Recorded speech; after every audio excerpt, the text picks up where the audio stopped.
Munduan 7.000 hizkuntza daute eta gehien mintzatua dena txinera da. Baina hizkuntza horien artean, non kokatzen da euskara?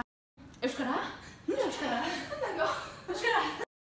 Hori galdeginen diegu Baionako biztanleei. Jakinez badira 7.000 hizkuntza munduan. Zerotik hamarrean non kokatuko zenuke euskara hiztun kopuraren arabera. Jakinez zeroan dela azken hizkuntza desagertua dena eta hamarrean txinera. Pentsatzen dut ez girela txinatarren hurbil. Bi edo behar bat. Aski goitura, janezake, justuki beten nahi bat zutena gatik ezagitzen da, baina 6-7 aski gora uste dut mundu mailan berroita markajena edo dela txurabea edo bernen gorago, beraz bai aski goiti jakinez bat direla milaka hizkuntza jase izan dituzena. Après, voilà, dans le Pays Basque, ça va être 7-8, c'est à peu parler, mais après, en dehors, ça va être...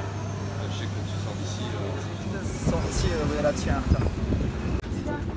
Ezakit uste dut 7.000 girela, eta beraz uste dut sortzi bederatzean hartan. Ez da badira hizkuntz ekipia anitz, ez da hiztun anitz. Bai, lau erraiten dut. Eta zer gaitik? Hola hasten ditzen dut. Hemen ikusten dut tabernan nola pasatzen den, ideia txiki bat egiten dut. Eta ez, euskara bederatzetik gora kokatzen da. Munduan 400 hizkuntza bat dira, 1.000 bat baino gehiago hiztun dituenak eta euskara haien barnean sartzen da. Euskara munduan gehien mintzatua den 100%etan sartzen da. Bederatzetik goiti. Ah, bai? Bai. Ados. Da herri aldu ziste, hola zerbait Egon goztu zerbait egiten. Mil esker.